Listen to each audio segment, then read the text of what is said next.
Haayee kemi nagaa hordoftoota keenya kanneen Oromoo Samsung irratti nagaa keessanii haayee baga jiraatanii baga Rabbiin sa'a kanaan isin ga'e. Egaa hordoftoota keenya har'a kan itti agarsiisuun akkaataa Telegiraamii, Messenjera fi YouTube keenya irratti bifa halluu dark theme godhannee itti fayyadamuu dandeenyu kan isinitti agarsiisu ta'a jechuudha. Yeroo kana jedhu fakkeenyaaf yeroo amma Messenjera keenya Telegiraamii fi akkasuma guutuma moobaayila keenya yeroo tuttuunutti ifaan moobaayila keenya irraa ka'u baay'ee tokko ija keenya irra dhiibbaa geessisuu danda'a jechuudha. Dhiibbaa moobaayila keenya irraa gara ija keenyaatti dhufu kana xiqqeessuudhaaf fakkeenyaaf appoota muraasa irratti siistemii bareeda jira jechuudha. Siistemni kun dark theme yookiin ifa adii kanarraa gara ifa dukkanaatti akkaataa itti jijjiiruun danda'amu tooftaa jira jechuudha. Keessaayyuu namoonni yeroo baay'ee mana keessatti erga ifa keessan dhaame yookiin ifa keessan ampuulii san switch gootanii cuftanii yeroo jawwaala keessan tuttuuxanitti ifaan suni baay'ee tokko ija keenya miidha. Kanaafiyyuu miidhaa ija keenya irra ga'u kana xiqqeessuudhaaf Messengerii fi Telegram akkasumas YouTube irratti siistema bareeda jira. Isa kana akkaataa ifa adii kanarra gara itti ifa gurraachaatti jijjiirachuu dandeessan ka wajjin ilaalu ta'a jechuudha. Haayee gara sitti darbuun duratti warroonni YouTube chaanala Oromoo Samsung faaraa taatan baga nagaan dhuftan subscribe godhaa. Akkasuma viidiyoo keenyas like share godhaa isin jenna. Haayee amma Messengerii irratti isin agarsiisu na faana bu'aa. Messengerii keessan irra yeroo tokkaaf galtu yeroo Messengerii keessan irra galtan iddoo profile keessan kanarratti cuqaastu jechuudha. Ergasii bakka kanarratti dark mode iddoo fuula duratti mallattoo cuftuu tana on gochuu qofatu nurraa eegama jechuudha. Hojii biraan qabu.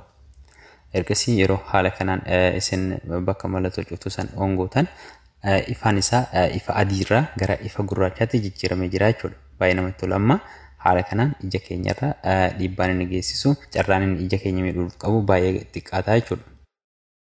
Haayee amma kan itti aanu Telegiraamidha. Telegiraamii irrattis haaluma saniini haayee amma na faana bu'aa Telegiraamii irrattis yeroo takkaaf Telegiraama keessan on gootanii seentu jechuudha. Yeroo fuula kana isinii qabatee dhufe tuqaa sadii kanarra cuqaastu xiqqoo gadi buutaniiti iddoo setting jettu tana argattu setting irratti click goonaa jechuudha. Ammas xiqqoo gadi buutanii iddoo tanarratti chat setting jettu tanarratti click gootu haala kana fuula kana qabatee isinii dhufa.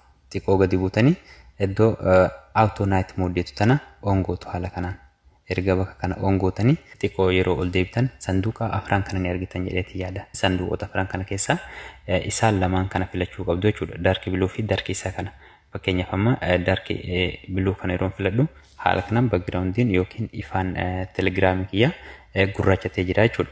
Isa dark qulqulluuf godhachuu irratti immoo isa dark jedhu isa dark qofa qabu kanarratti dark bakka kanarratti erga deeffattanii baakettanii baatu jechuudha. Amma haala kanaan Telegiraamiin kiyya ifaan isaa yookiin caraqaan ifaan isaa dura akka malee kan addaataa ture amma haala kanaan dark theme yookiin naaf gurraacha'ee jira jechuudha. Haayee kan itti aanu YouTubeidha. YouTube irrattis isin agarsiisu na faana bu'aa baay'ee isinii gala jedheeti yaada. YouTube irrattis isin agarsiisu. YouTube keessan irras yeroo galtan iddoo as bakka profaayilii keessanii kanarratti yeroo takkaaf click gootu. Ergasii gadi buutanii iddoo setting jettu tana argattu ammas setting iddoo irratti click gootu. Ammas iddoo general jettu tanarratti cuqaasnaa jechuudha.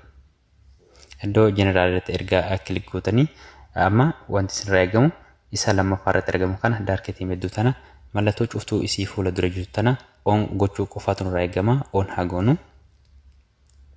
Haala kanaan on gootan jechuudha. Yeroo haala kanaan on gootan ifaan YouTube keessan irraa adiin dura moobaayila keessan irraa maddu akka malee adda ture. Amma immoo gurraacha'ee jira akkuma isin argitan kana. Kanaafiyyuu ija keenya irratti dhiibbaan inni qabu baay'ee xiqqaadha jechuudha. Maarree hordoftoota keenya barnoonni kun barnoota baay'ee barbaachisaadha. Qorannoon tokko maal jedha kan ani ji'oota muraasa dura toora intarneetii irra dubbise warroonni halkan keessa namoonni yeroo baay'ee mana isaanii cufanii mana isaanii keessatti jechuudha. Ifa mana isaanii cufanii yookiin ampuulii isaanii switch gatanii yeroo jawwaala isaanii tuttuqanitti daqiiqaa 30 kan moobaayila isaa namni tokko dukkana keessa taa'ee kan ilaalu ta'e ija isaarraa parsantii tokko dhabeeraa jedha. Ilaala daqiiqaa 30 qofa keessatti ija keenyarraa parsantii tokko dhabne baay'ee tokko waan nama yaachisu jechuudha. Guyyaa meeqa ammoo kan mana dukkana keessa teenyee kan moobaayila keenya tuttuqnu Keessaayyuu warroonni umriin isaanii waggaa 18 haga 25 gidduu jiran warroota moobaayila yeroo baay'ee sa'a dheeraadhaaf tuttuqoodhaan addunyaa irratti riikaardii qabanidha. Hordoftoonni keenyas baay'een keessan umriin keessan sadarkaa kanarra jiradheeti yaada. Kanaafiyyuu akka irraa fayyadamtan abdii qabna. Barnoonni keenya marree kan har'aaf qabannee isin dhiyaanne kan hamma ammaatti hordofaa turtanidha. Viidiyoo biraatiin hamma walitti deebinutti nagaan nuuf tura.